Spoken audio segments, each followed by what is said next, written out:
typing. So if I sound a little off kilter, that might be what it is. It's hard to listen in, so maybe that will resolve it. So welcome to our third of 4 virtual site visits in conjunction with some of our partners at the Camden Coalition's National Technical Assistance Team. Just a little bit of background on this. For the last probably 2 years, the Behavioral Health Network, and when I talk about Behavioral Health Network, I'm really talking about most of you all who are part of this network of providers for multi-sector healthcare, who are really working together to try to find a better way to work with individuals who have very complex care needs. So BHN and our community partners, through this visioning work, there were 3 different pillars. One was to really look at respite or sobering centers. We've had some success in moving that along. The second was to work with our partners at SSM Health to implement an urgent care behavioral health urgent care on the DePaul campus, and that has opened recently and is very successful. We also have the third, which is why we're here today, which is the addressing complex needs. These are individuals who are super utilizers of care. So our purpose of the meeting today is really to educate you all about the complex care needs and to foster a shared vision to improve care and outcomes among those with complex health and health-related social needs while reducing care utilization, frequency, and cost.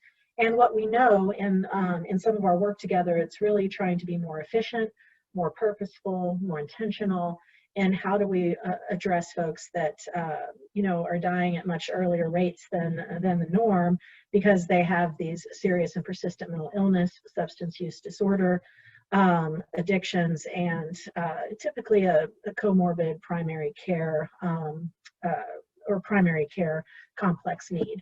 So our partners are working together to help improve this system. So we'll talk a little bit about that.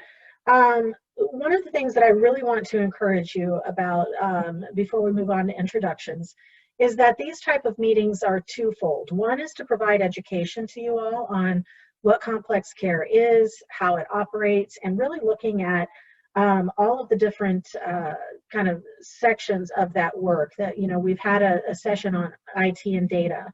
We've had a session on really addressing the clinical needs, which will be today. We'll be talking about outreach and outcomes. We've talked about the fiscal capacity and how this works. So these are all meant to provide education, but they're also a feedback session.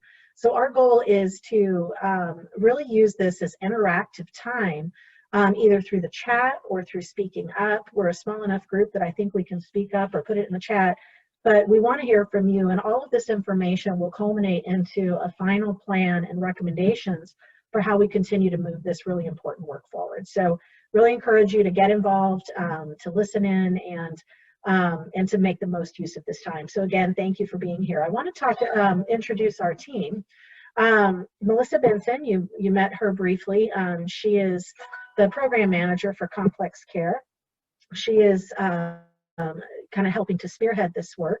I also want to note that the behavioral health systems planning work is actually through a generous grant funded by the Missouri Foundation for Health, which allows us to utilize these technical assistance advisors as well. So, Melissa, you've met. Sally Haywood is the Senior Director of Strategic Initiatives for BHN. Most of you know her. She's involved in the majority of the programs that we operate, and she is working with Melissa on this process as well. And I probably failed to introduce myself. I'm Wendy Orson, the CEO of Behavioral Health Network. So again, thank you for being here. Next slide, please. So I'd like to turn it over to our National Center team. As I mentioned earlier, the Camden Coalition's National Technical Assistance Team, they have worked with dozens of organizations across the country, co-creating interventions tailored to unique populations and institutional contexts. And they are also really looking at, they look at what regions have to offer. And one of the things that we've been really proud of that they've noted is the extreme amount of collaboration that we already have in this region. So really should commend you all for that participation. So I want to introduce Lauren Harden. She'll come on and tell you a little bit about herself, and then she'll introduce Jason, and we'll get started with the activity of the afternoon. So thanks again for coming. Lauren, I'll pass it to you. Thank you so much, Wendy. Hi, everyone. We're so excited to meet with you. Jason and I are both nurses and clinicians. We started out more than 10 years ago creating models and delivering care directly to very complex individuals, and that is where our heart is. I'm Senior Advisor for the Camden Coalition's National Center for Complex Health and Social Needs. And for the last 5 years, I've spent time partnering with sites around the country, helping them to build the model that they dream of making happen in their community. And we're very excited to work with you. And I am gladly and happily joined by Jason Turry. I'll let Jason introduce himself and kick us off. Hi, good afternoon, everyone. Thanks, Lauren. Thanks, Wendy, for the introductions. What a great group and a great collaborative to be a part of. So my name is Jason Turry. I'm a nurse as well. I work alongside Lauren on our national center team, which is an initiative of the Camden Coalition of Healthcare Providers, which is a community-based nonprofit. We work nationally. We have the privilege to work nationally with groups very similar to the folks here in St. Louis that are looking to create models and programs to better serve the needs of individuals in their community with significant medical, social, and behavioral needs. So it's a great viewpoint to have. And as Wendy said, we've been so impressed with the level of collaboration across different sectors, from behavioral health to health systems to social service organizations, homeless service providers, substance use providers. So we think there's really great stuff happening here on the ground in St. Louis that can, there's certainly no shortage of work to be done here, and also to spread the models and techniques that you're using here to other places around the country. We share a lot of the good news and techniques that you use. So, and it's a bilateral flow of information as well. So just again, super excited to be here and for this conversation, as Lauren mentioned, which is really in the weeds, in the field here, as we start talking about deep levels of collaboration and shared care planning and process improvement when dealing directly with providers and individuals with complex needs. So let's jump right in here and we'll move to our agenda. So this is this online session, and as Wendy mentioned, there'll be 4 of them. There's another one next week, and we'll talk about that at the end of the presentation, which you're all welcome to attend. This is really focused on collaborative care assessment, collaborative complex care assessment, interdisciplinary case conferencing, care planning, interagency conferencing as well. Also in the context of the current work that you're doing. So we're going to jump right into specific questions, trying to get feedback, with questions specifically about the work that you're actually doing in the field right now. So super excited about that. Here's our agenda. We'll run through our introductions, and we're going to ask for each of you to participate, go through our assessment and collaboration, talk about collaborative structures, have a discussion back and forth on some specific questions that we have, and then wrap up and talk next steps. So as Wendy mentioned, your participation is key in an era we're all living on Zoom. We know everyone is the stressors of time to multitask, but we're asking you to join us on camera, maybe close out some of the other browsers, and come with us on this conversation for the next 75 minutes. The experience that you have, that we have a lot of frontline field experience here, up until management and leadership is essential.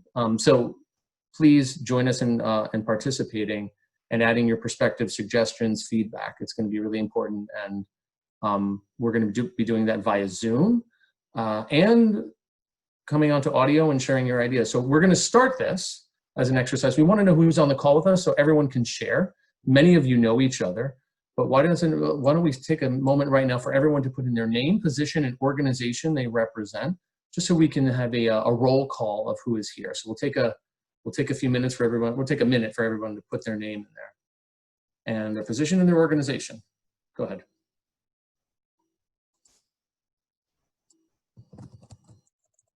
This is the moment where we should get music piped in. What do you think, Lauren? Sorry, I was muted. Yeah, I think we need to start working that in. Yeah, we're gonna act, Jason. Yes. Getting smoother and So, and you're going to smoother. see we're going to be pretty proactive about participation here because we would love to be there in person. Yes, we and we were would. We'd planning rather on it. be going out on rounds with you to the homeless camps and under the bridge. Exactly. We are, and we love this work. And we really look forward to when the pandemic ends and we can actually come and see you in person. So as you can see by the chat here, Lauren, just that, and no shortage of great partners from across the care continuum, across sectors, Payer, health community mental systems, health systems, yes, payers. great. Yeah. Excellent. Hospitals, great. So as you can see here, this is a strength, right? And not every collaboration across, and not every consortium or collaboration, however we want to call it, has this type of diversity in the stakeholders that are actually actively participating. So let's hold on to that. Let's get feedback from folks across the continuum here to have a rich discussion. So we're going to jump right in that way. So this one really focuses on the clinical side and engaging clients. I've noticed in the invite that we do have a lot of frontline staff. So we're going to be getting in, part of this is we're going to be getting into challenging cases. So we want to hear here from you about your most challenging client over the last 6 months. Now, if you don't want to type out all the details, feel free to, if you want to type, please put it in there. But we are really interested to hear what are the challenges that you're dealing with on the clinical level with clients. What are some of their presentations? We are going to be going into what a comprehensive assessment is, but that's really rooted in an individual's needs, an individual's story, and from the perspective of the providers. So we're going to let you recall that. Someone's probably bubbling up. We were just joking before we came on that there was an individual associated with one of our programs who I think and correct me if I'm wrong, Katie, for the last 2 years you had been engaging and progress had been slow, but then we were joking about how you define progress. Yes, that's correct. I don't know if we've defined progress differently, but maybe we need to. Yes, the biggest word we used to use in the program that I led was incremental. Answering the phone is a success. Yeah. Mm-hmm. So, yeah, we were joking with Katie, but the idea of someone picking up the phone, but actually someone who is really difficult to engage and actually calling us back was seen as progress, that they took the initiative to actually do that. And we use that to slowly, again, as a sign to start to nudge that person to, okay, if you'll call us back, will you arrange a time to meet, for example. Barbara, you have an interesting comment here. People who are violent with staff providing services. So that sounds like it's in the plural. Do you want to come on and explain a little bit more about that? Because that's certainly an issue that comes up when you're deploying community-based operations, that idea of safety. When you asked who is the most difficult in the last 6 months, that has been our most difficult because we know that, you know, they've been through other agencies. We don't want to discharge them, but yet we got to keep our staff safe. And so it becomes very complicated. We don't have a sort of acute care hospitalization services here. It's very limited. And so it's very, very difficult to get someone to be able to provide safe services with somebody who's been violent or is violent. And we've had that more than once in the last 6 months. What kinds of things have you ended up putting into place, Barbara? What kind of practices did you explore as part of that? We spend a lot of time training staff in de-escalation because we want to make sure that we do that, and they're actually pretty good at it. We've tried to put in extra supports just on campus so that, you know, during COVID, a lot of people are, very, very few people are on campus right now, and try not to have them alone. We've tried to talk, we've worked with some of the local police just to know how to best intervene with people. We've tried to do commitment processes for people that needed extra supports. So we've done a variety of things, and we've also tried to plan very concretely with those people so that we know specifically what the service we can and cannot provide. And again, sometimes we're successful and sometimes in a few cases, we have not been. It's all excellent strategies. And one of the things that's really interesting, I think, about this complex care work that I think fascinates both Jason and I is just the unique challenge of creating programs for people who are really the outliers in the system, but really need a different kind of approach, sometimes counterintuitive to how we would think of approaching, but often need a whole different kind of structure and planning and proactive collaborative work to really make a difference for that person, and then also to make a difference for the staff, because it's not easy to carry this kind of work. Jason and I have done this for a long time with our teams. It's been really important to design structures to help the team carry the work as well, so they could have a place to talk about either their fears or frustrations or anger or just personal things that are getting touched off by the complexity of the case. It's kind of a 360-degree approach that's really important. It's a great example. Mm-hmm. Yeah, and Lauren, I'd like to add as well, you know, for many organizations, Barbara, right, and it sounds like you guys didn't go for this option, they would use the, you know, essentially being violent or threatening violence would get you, quote unquote, like fired from that agency. And, you know, it sounds like you were willing to work with this person, which speaks to the level of kind of accountability and responsibility that you hold, because then what happens to this individual, right? So, I mean, that's a decision every organization has to make, but we've certainly in this work encountered and are actually referred individuals that are, for whatever reason, and it could be threatening violent, potentially being violent, or just even their history of violence, right? Gotten themselves, and I use the word fired because that's actually what's used in the field. I'm not sure, maybe that's a regional thing in New Jersey, if they use it in St. Louis as well, for example, or been removed from services, and now they're working with us. And to Lauren's point, finding a different way to engage this individual in a safe way, but knowing that you know, a lot of their behaviors are rooted in past traumas, being marginalized by the system, quite frankly, being lied to, and really deceived by a system that really doesn't serve their needs. So I think, Lauren, that's what you're referring to, is about coming up with a different approach, right? When, especially outlying individuals that we're working with. So thank you for bringing that up. There's some great additional suggestions in the chat too. And Katie's calling out one that I think is very interesting in the population too, which is intellectual or developmental delays along with co-occurring substance use. So I think from my perspective, Katie, do you want to add any more detail to that? And not asking you to reveal the patient's name or anything, but I think within EPIC, what happens a lot of times is because when we outreach a client and try to connect them to services, we're operating a lot off of, and I think sometimes the entities that we're working with and like just their models of how they can operate for reimbursement, they're operating a lot off of people having like a baseline skill level of like being able to navigate the bus, or being able to like have a social support system who can remind them about appointments, and like keeping their schedules organized, and like all those things are things that is definitely a shift whenever we get clients who really they don't have those basic skill levels that we sometimes expect them to. It's such an important group, I think. The model I originally led and created, we worked with people whether they engaged with care management or not. So we got everyone who is extremely complex across the city. And some of the most heartbreaking cases for me were kids with intellectual or developmental delay who had aged out of the foster care system and were homeless and had substance use, and then didn't understand some of the reaction of the community to their behaviors, and also just the challenges with having enough supports in a community that were paid for to really meet the needs of the population. All of these cases, I think there's a real interesting theme that in order to carry them well, it's so important the collaboration across agencies and developing a shared plan of care.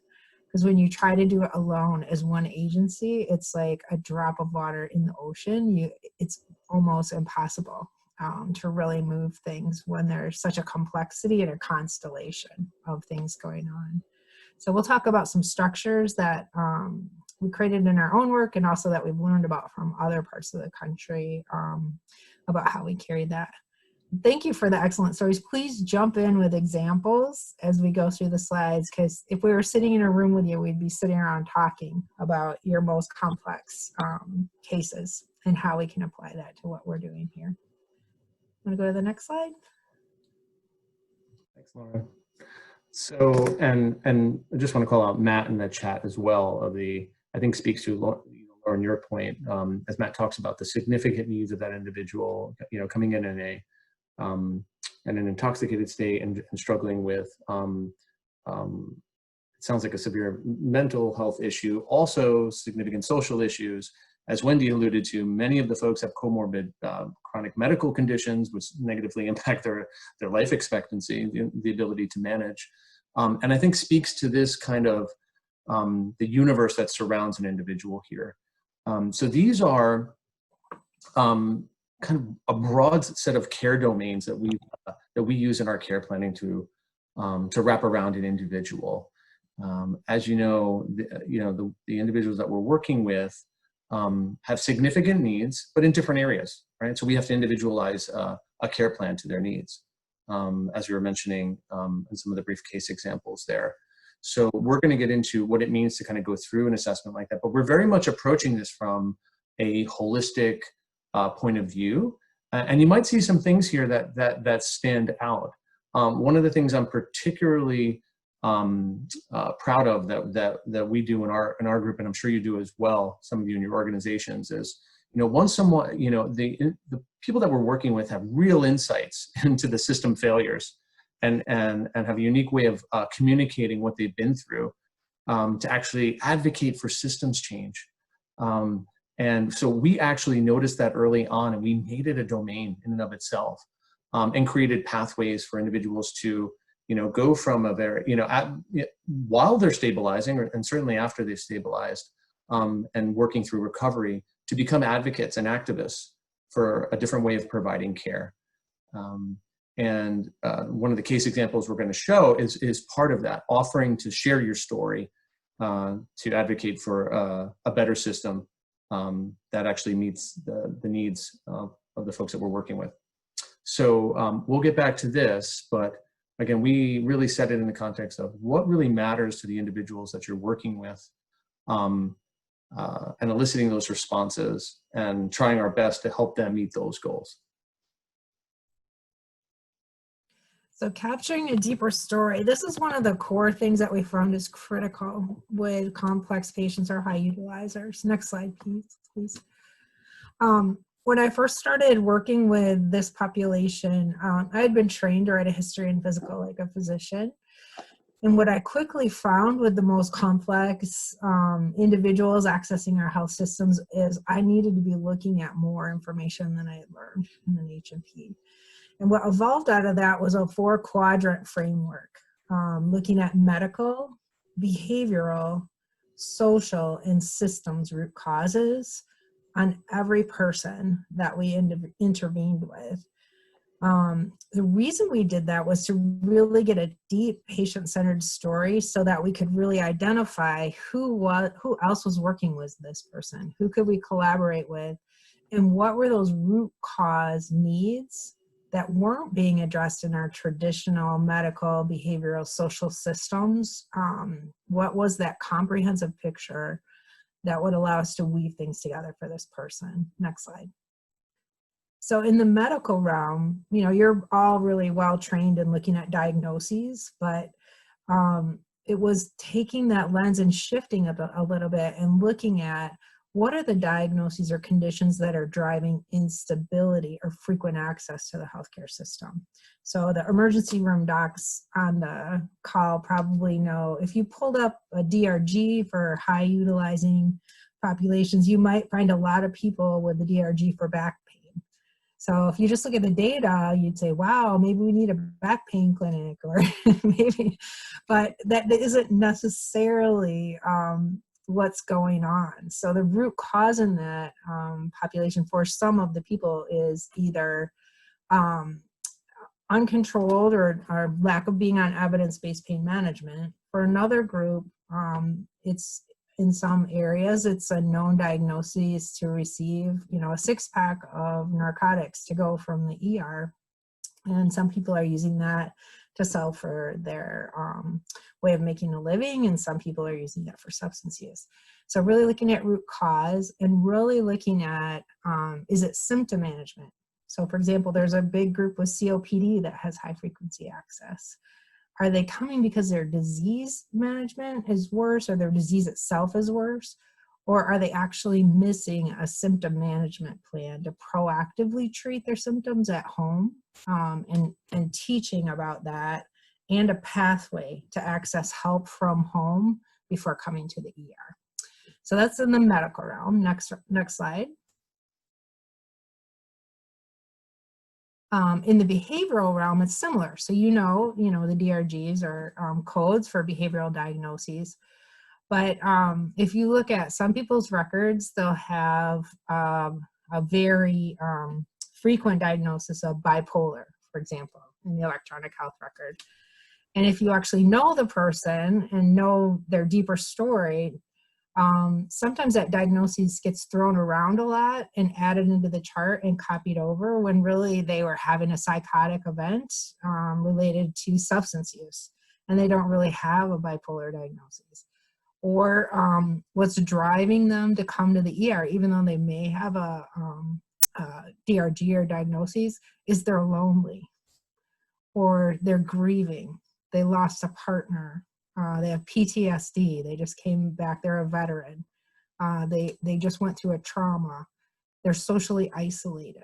That's really what's the root cause, and paying attention to that by talking to the person about their story, but also looking at the record deeply, will start to send you down a path to actually solve the root cause rather than repeatedly re-diagnosing it and giving the same system responses that work for lots of people, but not necessarily for high utilizers.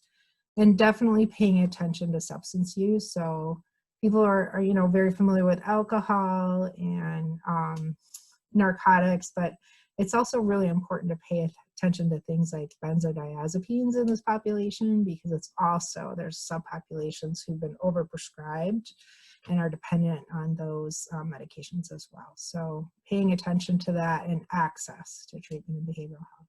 Next slide. So the third quadrant is social. And I know this group is much more educated about doing a comprehensive social determinant of health type of assessment, because I've seen all the different organizations on these meetings. In some parts of the country though, and when I started in this work, I never asked people if they had safe housing. I never asked them if they had enough food. I never asked them if they had a refrigerator to store the medications I was discharging them on. I never asked them all kinds of things that were way more important than the 30-page discharge teaching packet I was sending them home with. So really doing a comprehensive root cause social assessment, social needs. And the obvious things that like transportation, food, housing, but also paying attention to things like felony records, which really can prevent people from getting jobs, getting housing, getting access to services they need. Personal safety, so domestic violence is also very common in the high utilizing population across the country. So really doing a deep look at the social needs. You may not need to do that for 100% of the people that you see, but for this high utilizer group, they really need this. And the reason they're coming over and over again is because there's a quadrant where their need hasn't been met and addressed. So you need to go a little bit deeper. Next slide. And the fourth quadrant is actually assessing the system itself. This is very important with complex high utilizing patients. So you need to look and see, how are things going in the transitions between systems? What is happening in the system itself? What's breaking down that's preventing the person from stabilizing? So are we prescribing medication for them that's not covered by their insurance and they can't get it? Are we not sharing the plan of care across settings? Does the person just literally not have access to the kind of treatment that we're ordering for them? Are they receiving lack of evidence-based treatment for the condition they actually have? Have they been fired from care? Are there other ethical issues getting in the way of them actually accessing care? Paying attention to that, addressing it, And really developing a shared plan of care across organizations is where this population starts to get really stable. Next slide. Lauren, before we jump there, I just want to pause for a second. So during our conversation last week, and maybe to put this into context, we had an emergency physician from Barnes who was talking about how he would see, he's seeing individuals come into the emergency room with a seemingly manageable chronic condition like asthma, or I think it was COPD. But that individual, because they were or underinsured or had Medicaid, was unable to follow up for treatment in the community, right? And if you think about that as far as access, right? So they were cycling in through the emergency room over and over again, getting stabilized. And Lauren, to your point, like if you think about like chronic disease management, having access to primary or specialty care within a reasonable amount of time, having that consistent follow-up, that wasn't necessarily available. And they were coming back to the emergency room. So to me, that puts the system under a spotlight. There's structurally, there's an issue there. And rationally, folks would use the emergency room to kind of meet those needs. Mm-hmm. But we start to hit up so we start to elevate a kind of a systems level issue and thinking about solutions that would potentially change the situation. So it was reminding me and tying into other conversations we were having. So thanks for this, Lauren. That's great. Thank you, Jason. So this is just a visual you can use. You can print this, you can just think about it, but as we teach teams, we talk about thinking about these 4 quadrants as you're organizing your assessment to pay attention to, you know, and talking to the person about their story, and then in talking to each other between systems, across systems, is starting to tell the story differently. What are the root causes of complexity? Next slide. These are 4 other foundational questions that are helpful to ask yourself, and we teach this in other sites. So it's so common in this population that they have a history of childhood trauma, and I know you know this. Childhood trauma really affects brain development, it affects emotional development, and really shows up deeply in the high utilizing population. And not just childhood trauma, but recent trauma. I had one gentleman that was referred to me because he made a bomb threat to the emergency room. And when I actually went into his story, what was happening for him is his mom had died and he was paranoid schizophrenic.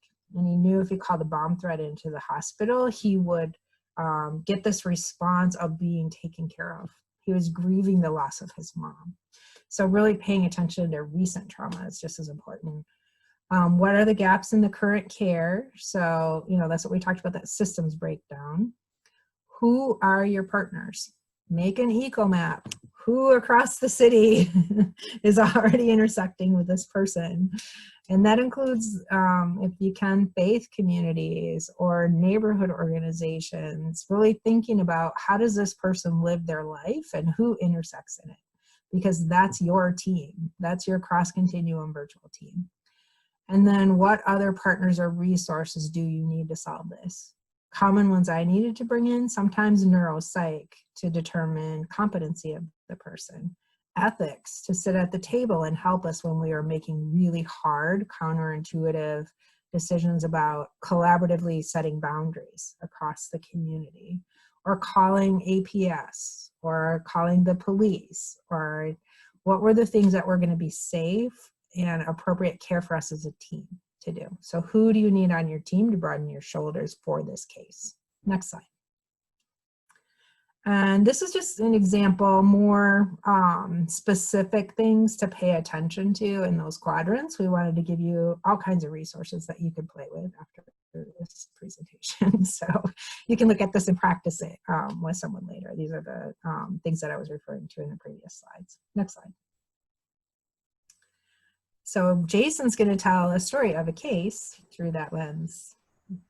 Thanks, Lauren. So let's get real, everybody. So thank you, Lauren, for like overviewing the framework. So let's jump into thinking about the whole picture around an individual.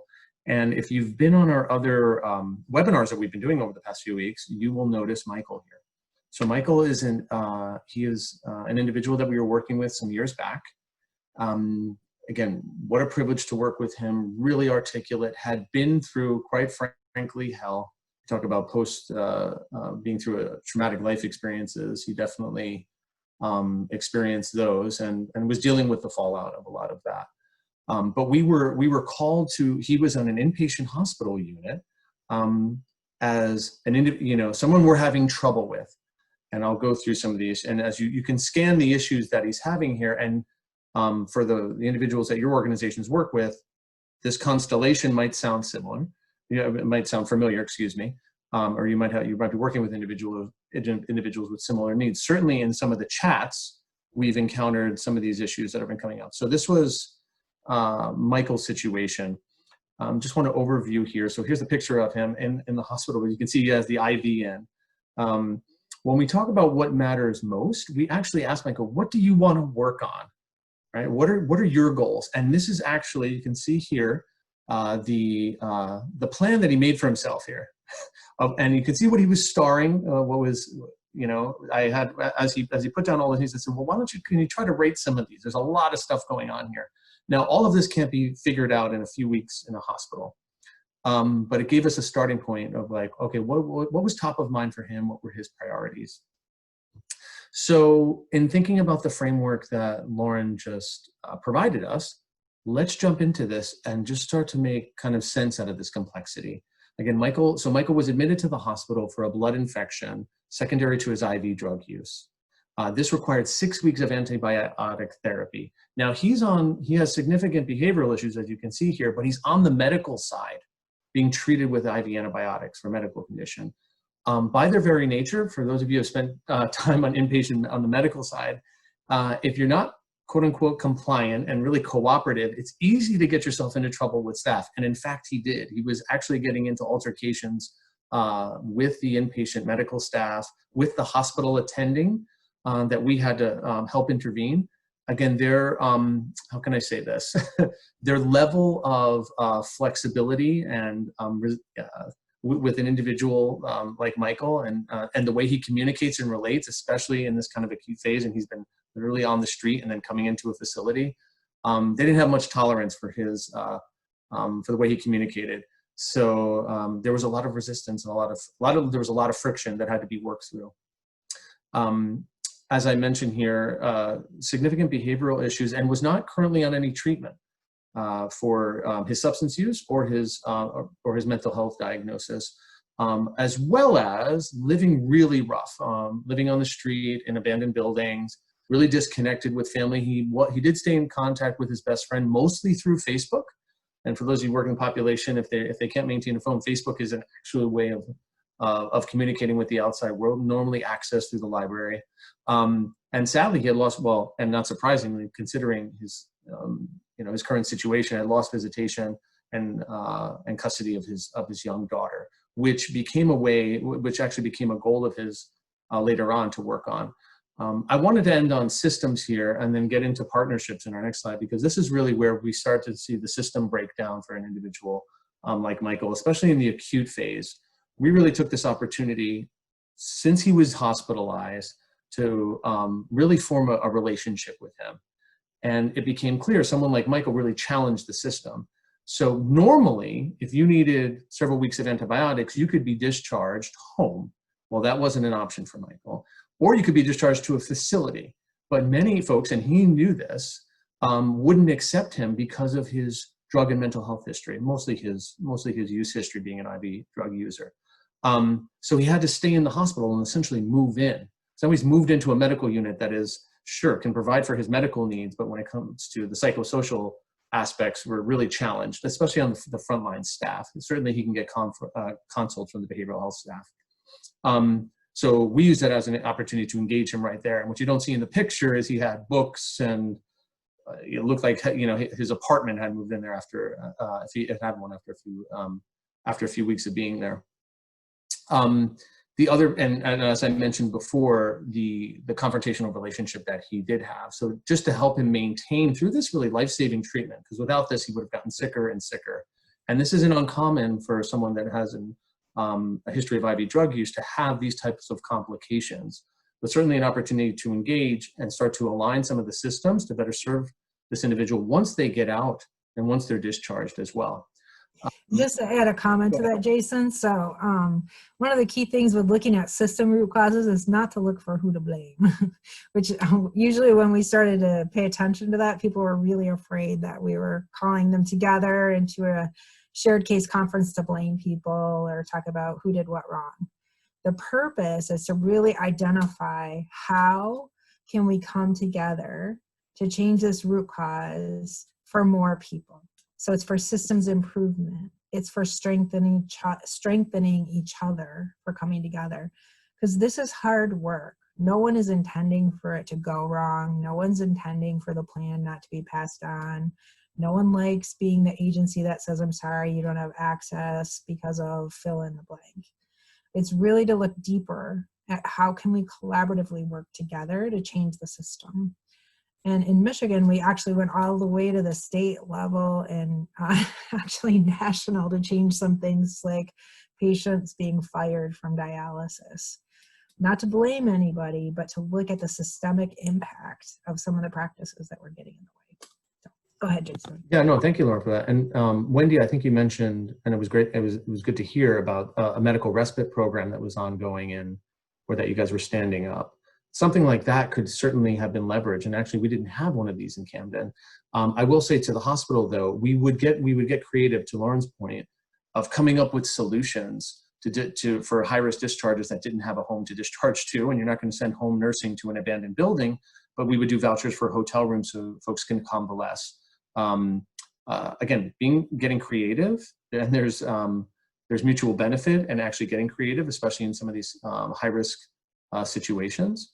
And opens the opportunity for process improvements, right? Because we're just going to, these issues aren't going to go away. So a lot of these challenging cases highlight the areas where we can actually work collaboratively and deepening our partnerships. And that's a good segue to our next slide here as we begin to think about the partnerships that you have. And as Lauren mentioned, we're not here to throw stones at each other. We're here to uncover, and it's okay for you to leave names out of it, but we want to talk about some of the challenges you've encountered with your clinical partners, both within and across the agencies that you're working in. Kind of like we highlighted here from a systems perspective, we have a lot of, a good amount of organizational leaders on the phone and managers. And this is a really key component of building partnership. So why don't we use the chat here to talk about the type of challenges that you're encountering with partners. I know we have some folks from Mercy as well that have done some really good work, and I think would be a good time to maybe introduce them into the conversation. Let me see, I'm getting some chats, so apologies, I just want to scan those. Okay, Sobering Center, thank you for that. So yeah, let's talk about our challenges with partners. As you can see here, in Michael's case, a place where when you have someone that's unhoused but needs a higher level of care and has barriers in getting into those other levels of care, for example, a subacute rehab, you know, that can certainly be challenging and really impact helping that person stabilize. One thing that came up a lot for me, so in the hospital setting, it was such a topic of high discussion in the beginning. So in the hospital setting, we didn't have the opportunity to fire patients or turn them away or not provide care because of behaviors, because of past history, because of lack of insurance, because you fill in the blank. And so it was really hard to understand across the community why other agencies could do that. Why could people close their doors? Even specialty physicians, this person has behaviors, I'm not going to see them in the community. Organizations that wouldn't take on certain populations because they were difficult. And as we came together and had shared case conferences, we started to understand each other more.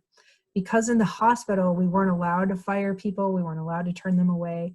We had to put in structures like Barb described, and we had to put in training and different structures to help teams deal with really, really hard stuff.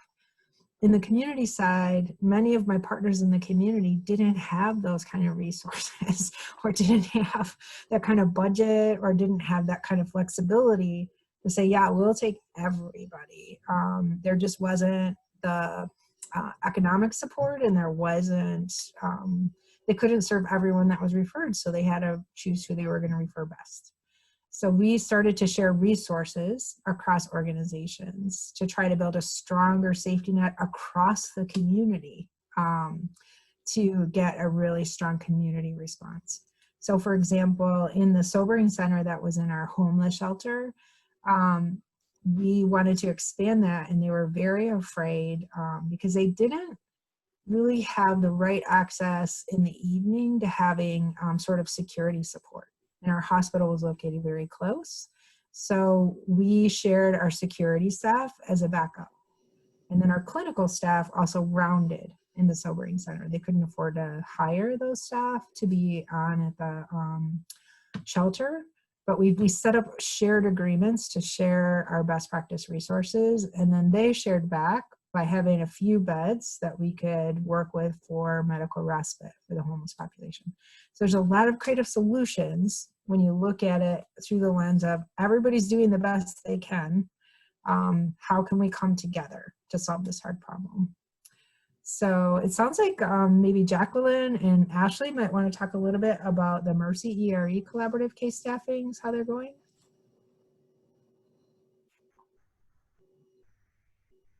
I can start. We've been meeting for a few weeks, maybe 4 weeks. And I think one of the challenges that I've seen and encountered previous to this is sometimes these complex cases felt more like a game of hot potato. Like one agency is going to refer to this agency, and then we're take it for a little while, and then, oh, we got to refer to you. And what I've really appreciated about coming together once a week and sharing the different challenges from our differing perspectives is that it is collaboration. And what I've seen is that we all have different bits of information. And so by talking through these 4 quadrants, we all share the bits of information we have, and we can get a much fuller picture of what's going on. And come up with strategies where we all play a part, and so it doesn't feel like that game of hot potato that we're passing around. That's such a great, Yes. It's so true. Go ahead, Jacqueline. Oh, sorry. I just piggybacking off of what Ashley shared, I completely agree. And we've not only been talking about patients who are currently hospitalized, but also those that have been discharged and are out in the community, so that we're all on the same page when they do return to the hospital, so that we have a strategy or a game plan on how we can address those needs together with the community partners. So I think it's been extremely beneficial. Great. Anybody else want to share either frustrations or successes that you've had with collaboration? I see some good ones coming up in the chat. One of the classic ones is only seeing through the lens of what you do. So on the medical side in the hospital, what was happening with my team is we never asked about social needs, and we barely did it. We even had a inpatient psych med unit, but overall we did not do well with collaborating around behavioral health. And when I started going to the behavioral health organizations in my community, they were doing great behavioral health, but they were not paying attention at all to the chronic disease management, prognosis, medication management for the medical conditions. So we just kept blaming each other, and until we sat in a room together and actually talked about how could we help. Like I started doing rounds with my behavioral health, the organization that had the most shared patients. And they would tell me all the behavioral health things that I would integrate in the shared plan of care in the health system. And then I would talk with them about all the important medical things until we built up capacity on both sides of the equation. And we all got better at that. So anybody else want to share? Lauren, I was as I'm reviewing the chats here, and I would encourage you to read some of these comments. Larger group, you know, Karen and Katie, you're making really good points. And again, Lauren speaks to kind of the myopic view, like we do this, we're going to stay in our lane, as opposed to more of that 360 view on how we're going to work collectively here. Again, I think it speaks to this other comment by, and I'm sorry, and by MSCHAK about, again, from if you're approaching from a certain sector, whether it's behavioral health or something where everything's rooted in the behavioral health issue, as opposed to more of a 360. And that's just using behavioral health as an example, but you can certainly, you can apply that to name the issue, and that's the thing driving it, right?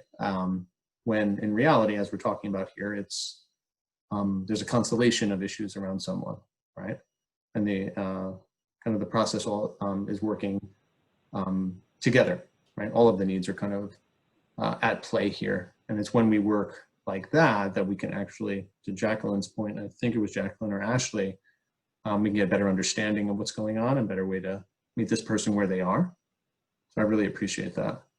This is a great comment. Karen, I was just going to add two things. One, I think the system is absolutely set up to keep it separate. So like one of the biggest encounters y'all talk about with folks who utilize acute care often is emergency rooms, where people are literally trained to ask, what brings you here today? Not what's your bigger story, not what's your other things, what brings you here today? People are trained.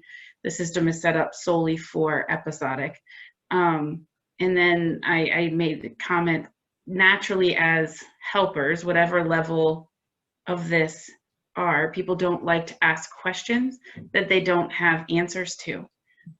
We don't create culture to make mistakes or say we don't know. So most folks don't ask patients questions for things that they don't have answers to or have a way to address. So there's a lot that goes unknown in many things. I can't say it's always like malicious intent, but it's certainly set up. We don't allow folks to not know things. Doctors are supposed to have all the answers, you know, whatever that is. We don't ask when we don't think we have answers or a way to help. And we have created a system that doesn't want to see a whole person. Exactly. And people may not be allowed the time to address it. I started some of the work like this when I was doing palliative care. So I wasn't officially complex care, and I got in a lot of trouble because I started calling people from, like, I started calling the dentist and the 3 different doctors across the community who were all prescribing opioids for the same person. And my team was so angry with me for 2 reasons. One, if I did it, then it made it look like they weren't doing their job. Secondly, how could I steal so much time to do that, you know, when we didn't have that much time as a standard of care? And so it's really, really important to respect those very true boundaries and structures.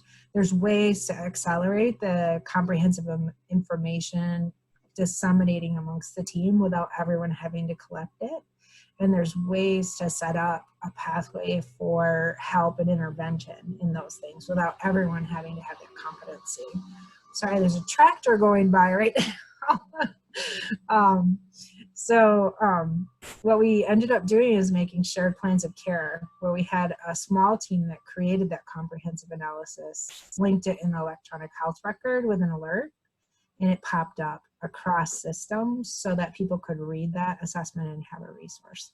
But that's very, very real, and it also taps into the grief of providers across the system. So nobody went into what we do to be a machine that spends very little time with people. And the grief around some of the things we've had to let go of in our efficiency culture is really important to pay attention to in this work. Laura, I think you're bringing up a really good point, all right? And I think this ties into being a good partner, right? Like understanding the challenges that your partners in other organizations or even within your own organization are dealing, right? I'm thinking about the emergency provider from Barnes again, who was doing his best to stabilize that individual, but knew as soon as this person goes back on the street, it's going to be very hard for them to manage, right? And it's that, you know, and that was real, right? They within his role, within his what he has the capabilities to do, he was there to treat, right, and then, you know, stabilize that individual, right, as designed by the system. But the other supports weren't there. So I think just recognizing the challenges that we're all having because of the, the fragmentation here and the siloing, and, this model of care really seeks to kind of undermine that, right? And look at different solutions. So that's what was coming up for me. And I think that's a good point that you're just acknowledging the challenges, right? And trying to put yourself in the shoes of the other, your partners as well, I think is some pretty good advice. Exactly. Should we keep going?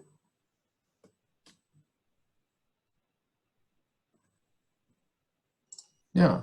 So we've talked about these obstacles, and we're going to get to some of your bright spots, and we want to hear that because we know you guys are super collaborators there. So this isn't a gripe session, but a lot of this is priming on the obstacles that will be there, and there's no shortage of misalignment, and a lot of it is there's some deep structural misalignment, right? We talked about in our previous call some of how funding models are just different across sectors, right? How you're paid for in behavioral health is different than what happens in a health system. We even have examples how some very similar services in behavioral health are paid very differently in a health system right across the street. All taking into account the differences in culture and mission, right? And just the frustration of everyone being overloaded here. And we left this here, like, why won't, I'm trying to collaborate, like Lauren, right? And you were talking about going around and calling up, but no one's calling me back. No one's answering my emails here.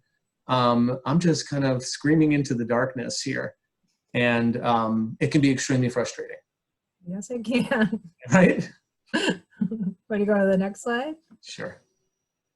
So it's very important to hold these principles, especially with this population. So when I started going around and wanting to connect with people about people that were perceived as frequent flyers and dangerous and abusive and users and it's people didn't necessarily like say, yay, let's all get together.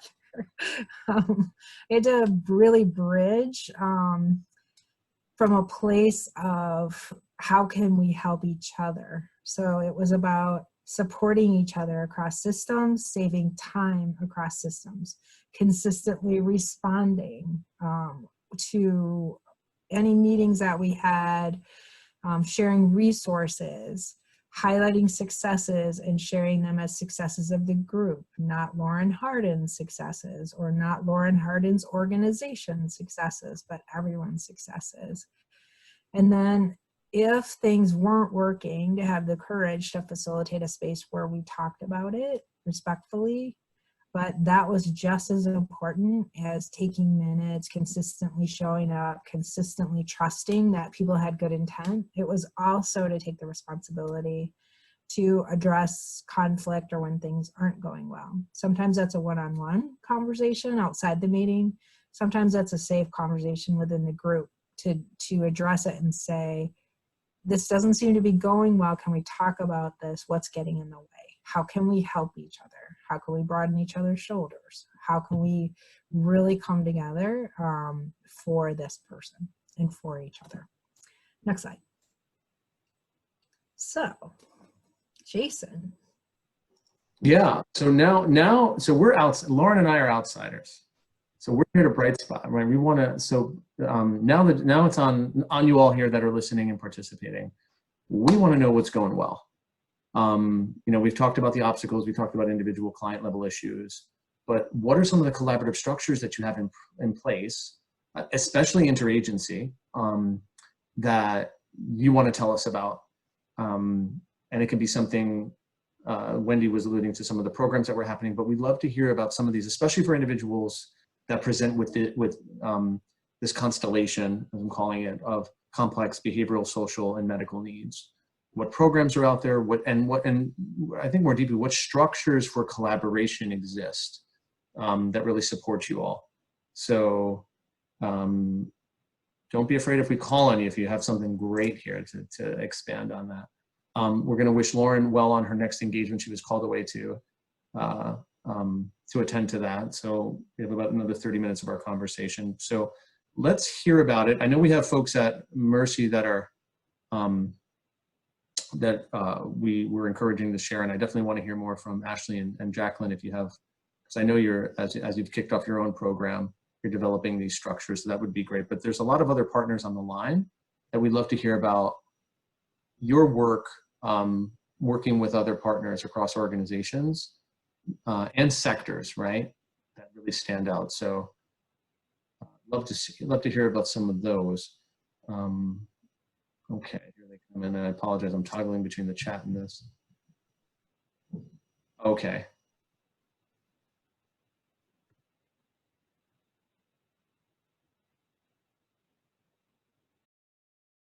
So again, I'm going to call on you all and challenge you all to participate here.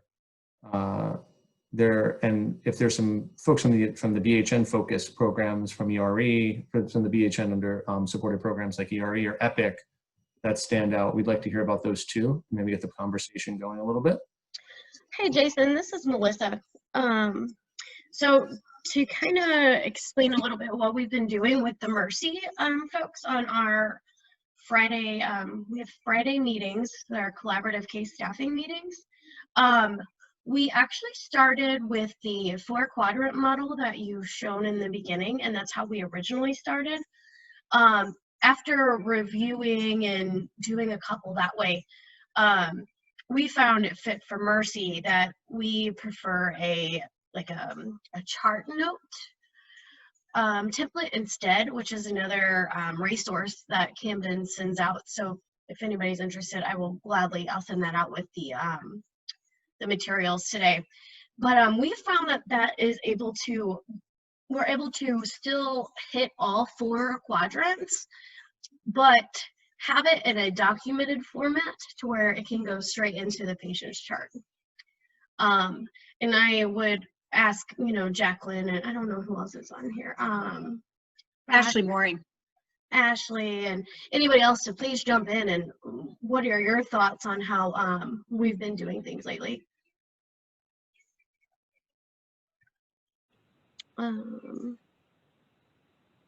think one of the things that we identified, and again, like Melissa was saying, it's been a work in progress to figure out how to have meaningful conversations, but also efficient conversations, because we can spend a lot of time talking about one individual, and yet these meetings are such good resources. So how do we be efficient, but also cover enough information so that we are able to come up with some new strategies and really get a full picture? And so I know one of the things we talked about at our last meeting was, is there a way to get information out to the group beforehand on, from each of the agencies on this particular individual, so that by the time we got to our meeting, we would have some background and could review that information prior.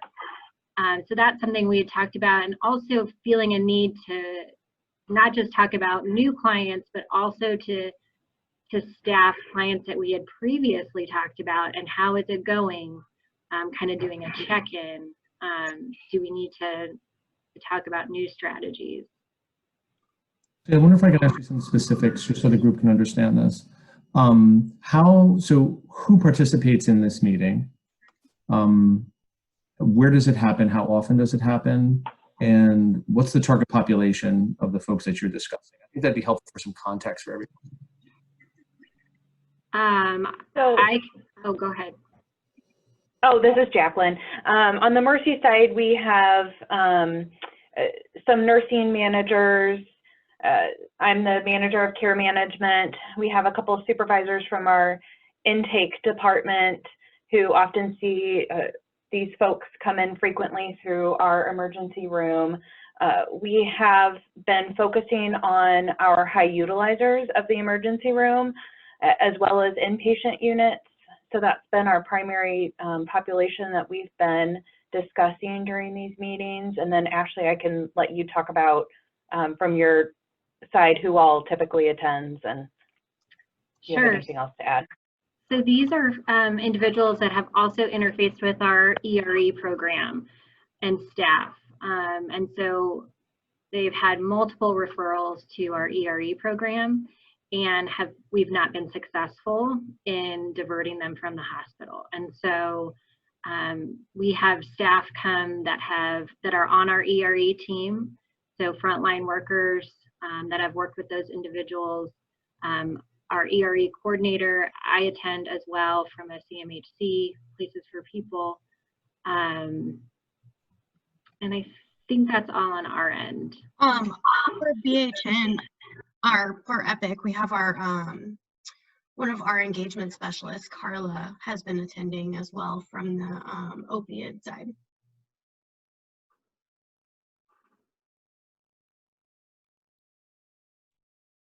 Right now we're meeting virtually. We meet once a week on Fridays. We meet virtually. We decide upon who we're going to discuss for the next week in our meeting on Friday. Great. So it sounds like this is maybe 3 agencies participating, right? And kind of a weekly, sounds like a complex case conference or staffing as we're calling it, right, for everyone. Just for folks that don't know the ERE, could you just quickly describe the ERE program so folks can have a little bit more context? Sure. Our ERE, Ashley, yeah, please go. it stands for Emergency Room Enhancement Project. It's a regional effort with all of our partnerships between all of our community mental health centers, as well as many of the hospitals in our region. And we have a regional outreach team, so it's at least one outreach staff member from each community mental health center that serves on this team. Hospitals refer their high utilizers to this team, typically when they present in the ER or in an inpatient unit.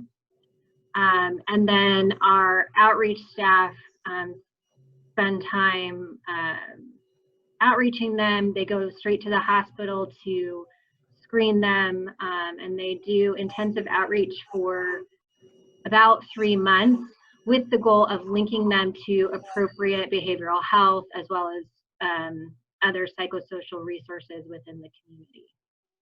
And Sally, just did I miss anything? No, I just wanted to respond to Karen Bradshaw's, you know, of the high utilizers, about, 68% of them are homeless. Half do not have a payer source. They're high utilizers of hospital. Almost all of them have a comorbid physical health condition. They were previously hospitalized, psychiatric inpatient, or presented at the ER. So that in the context of this conversation, you're right, that how these patients came to the level of a complex case staffing was under the auspices of their behavioral health need, but of course their physical health needs are attended to as well. Yeah, and Karen, thank you for vocalizing that. And I think just going back to how when Wendy introduced the topic and the significant lag in mortality associated with the population we're serving here, mostly due to poorly managed physical health conditions, speaks to that need.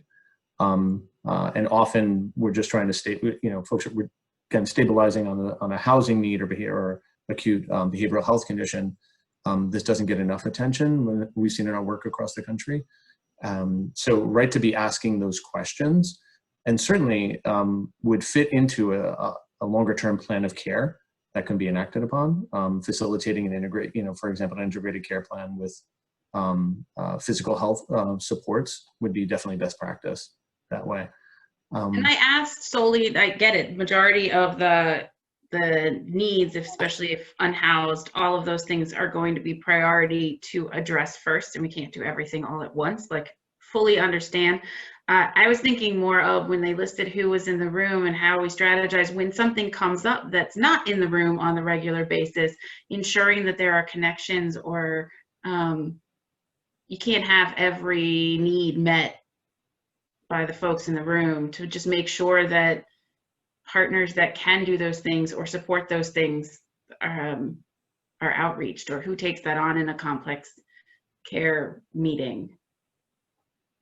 Great point. So then it'd be interesting to hear from the Mercy case here, or the ERE program or EPIC, when, as far as liaisoning with physical health, certainly I'm sure that that's part of a care plan, right? As folks, as Sally mentioned, a majority of folks have a chronic physical health condition that many times is probably a moderate, what we have found, especially when it comes to some challenging conditions to manage, like diabetes or COPD, or even other conditions. How is it incorporated into the plan of care? Have you seen that?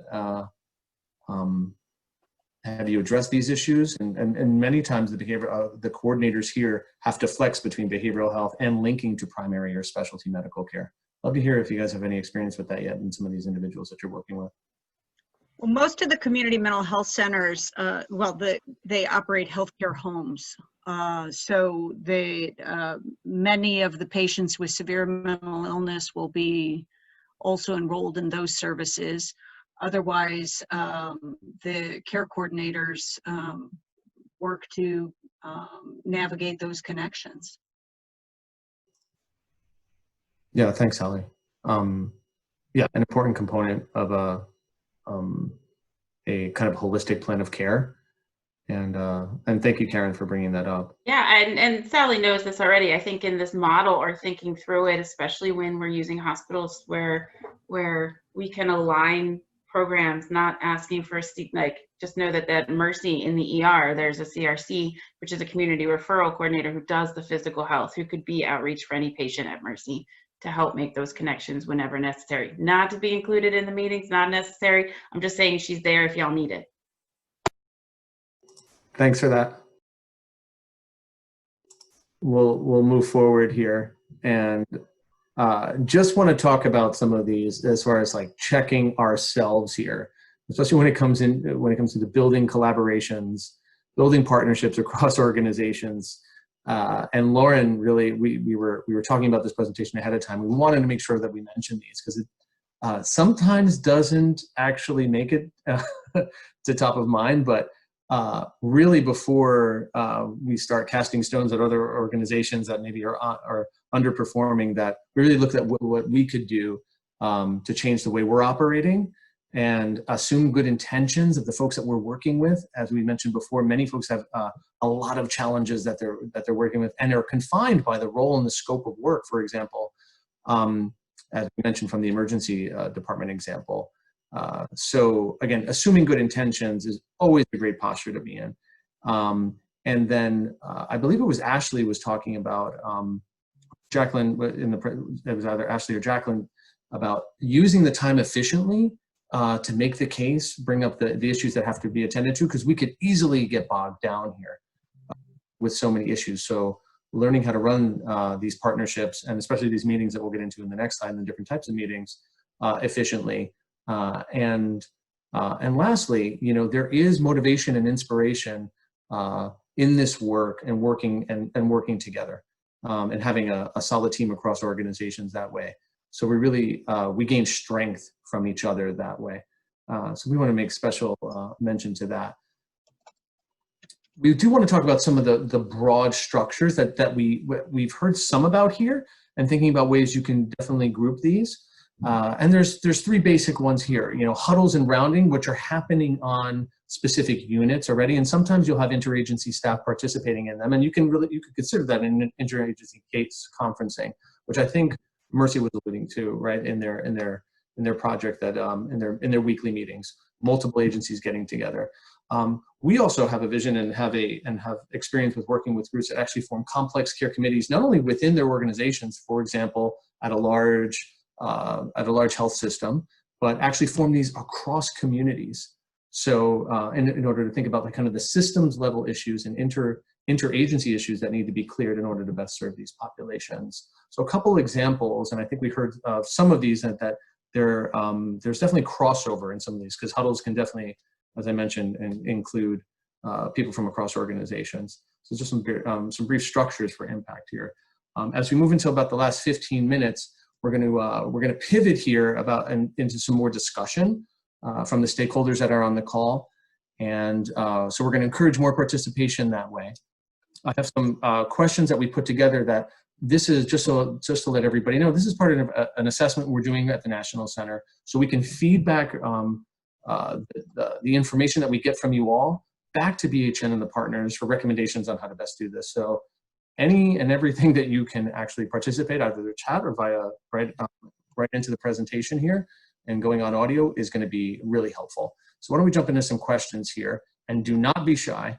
And I think we've gotten into some of the collaborative structures that are happening, although I'd like to see a little bit more. If you have something specific that you want to share, we've heard about some specific programs from Mercy, the ERE program.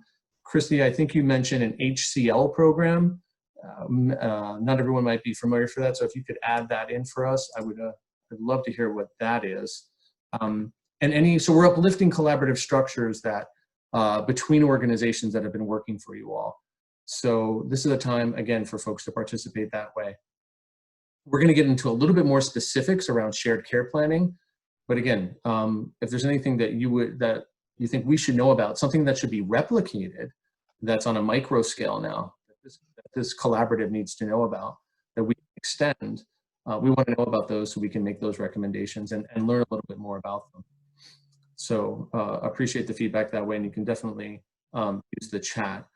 And as you're thinking about those collaborative structures, I want to challenge the group to think about, are there shared assessments or plans of care that are already in use? Melissa, you mentioned that there's a note that's being uploaded into the chart. I don't know if you want to talk about that, because I think that's getting at a shared assessment and plan of care. Where is that? Who is sharing that? How are they? Love to hear more about that. I'm actually going to let Jacqueline talk on that one, because I'm not 100% sure on the Mercy side. Jacqueline, if you don't mind. Yeah, so we have been inserting the note that we collaboratively come up with during our staffing meetings. We will put that in the electronic health record for those patients, whether they're inpatient or if they've discharged, and we're continuing to staff their needs ongoing. So we'll update and put those notes in, as well as within our EPIC system, we have an FYI flag that will come up.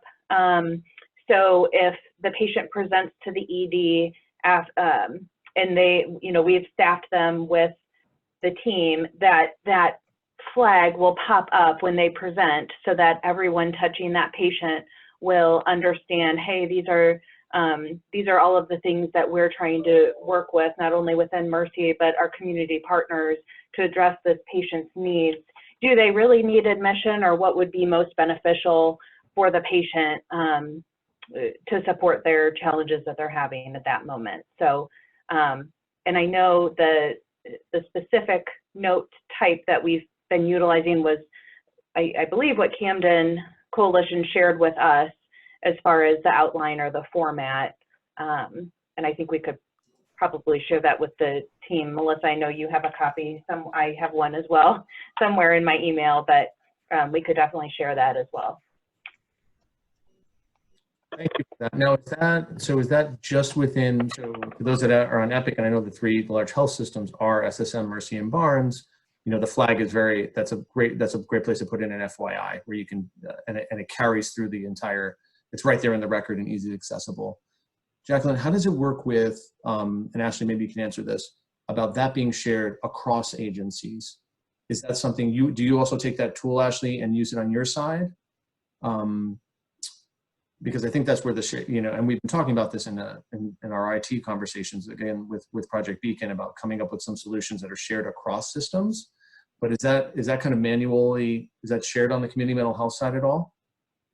No, we share it among the ERE staff, but it's not shared widely across the different CMHCs, which would be very beneficial, I think. But we just don't quite have a mechanism for that yet. Understood. So just a little bit more about that. So if you guys have the document, is it something that you could probably upload into your own electronic health record, correct? Yes. And at least it could be there as a reference.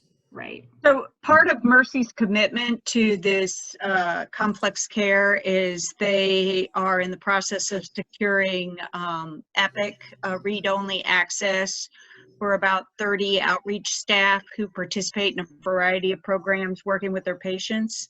It's the ERE high utilizers who are collaborating on the case staffings that Jacqueline described. So anybody with EPIC read-only access would be able to see that shared care plan.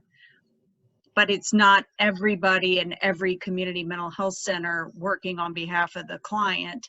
It's folks on those grant-funded outreach teams. Mhm. Thank you, Sally. So if you guys can check out the chat, we have some good feedback here from the folks at Barnes and their Familiar Faces initiative, which is great to know. Thank you for the detail there. I appreciate that, and certainly feel free to jump on if you have anything more to add, Rob. I'd love to hear that. And then Barbara, this is the type of cross-sector work that's really important as well when we start talking about working in the criminal justice system here. Looks like Places for People is positioning themselves that way. And we mentioned in our presentation last week the significant crossover between folks with complex needs and the criminal justice system, or even just the police in general around encounters and first responders. It's something to definitely consider. Yeah, this is Rob Poirier, when we went, we toured around the country when looking at kind of regional behavioral health plans a few years ago, and looking at sobering centers and kind of psychiatric emergency departments. And probably one of the better ones we saw was in Tucson, Arizona, that was very comprehensive. You could come there for emergency care, acute issues. You could go to a 3-day stay in the same building, or up to a 27-day stay in another part of the building. You had, it was right next to the hospital. You had tons of resources that could come over from the hospital and that were at the psychiatric facility. The insurance company was there, and surprisingly, it was Centene. They're just under a different name there, and they control the whole southern third of Arizona, including Tucson, and they work closely with the Department of Mental Health there. They worked with the facility, the patient psychiatrists, the caseworkers, the social workers, law enforcement, any of the community groups, and they really put together. I went to a couple of the meetings with patients and with everybody in the room, and the patient was there and the guardian was there, and everybody came up with a plan, and of course the patient was stable at that point, and they told the patient this is the plan, including a plan that included law enforcement and their CIT team that would monitor the patient outside of the treatment facility. In fact, there were people that went with law enforcement. If the patient missed their medications, they're typically on injectables, police would come out with somebody to administer the medications when needed. But that is a comprehensive and fully coordinated approach, very high touch. And the police actually were CIT trained and enjoyed the work because they could stabilize the community, and very important for them because they have a lot of rural areas there that they'd have to go out to and cover. So the police actually became a hand of the healthcare or behavioral health system. Here at BJH, we try to make our meetings multidisciplinary, because we know if it's just us from the hospital, yeah, you get a little better coordination in the hospital, but then you don't get that coordination outside, and you need really this holistic coordination to make it work and to get the behavior modifications from the patient.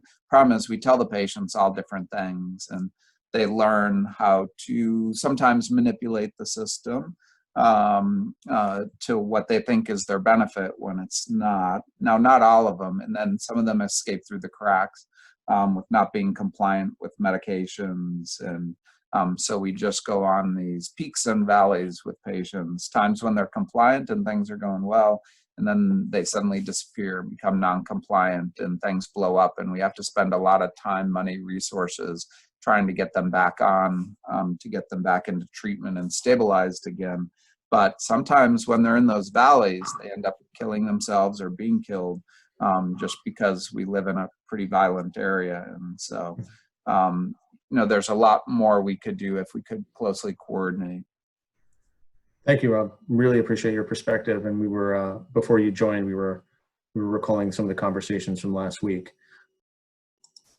So I think we only have a few more minutes here. It's been a really robust conversation. And some of the challenging, some of the questions that we'll challenge you with from the National Center perspective is, you know, we've talked about the challenges working across agencies, but then from a systems perspective, and Rob, I think you're talking about this, like, you know, what structures, how do we create you went down to Tucson and saw a great model. What structures exist to help us create, you know, recreate those models, design models here in the St. Louis region that are really tailored to fit in this context, and also to foster process improvements. You know, we had a very focused clinical conversation, but also from a systems perspective, how do we begin to build this? And I think this is the opportunity here with Project BEACN and certainly Mercy Beacon as well.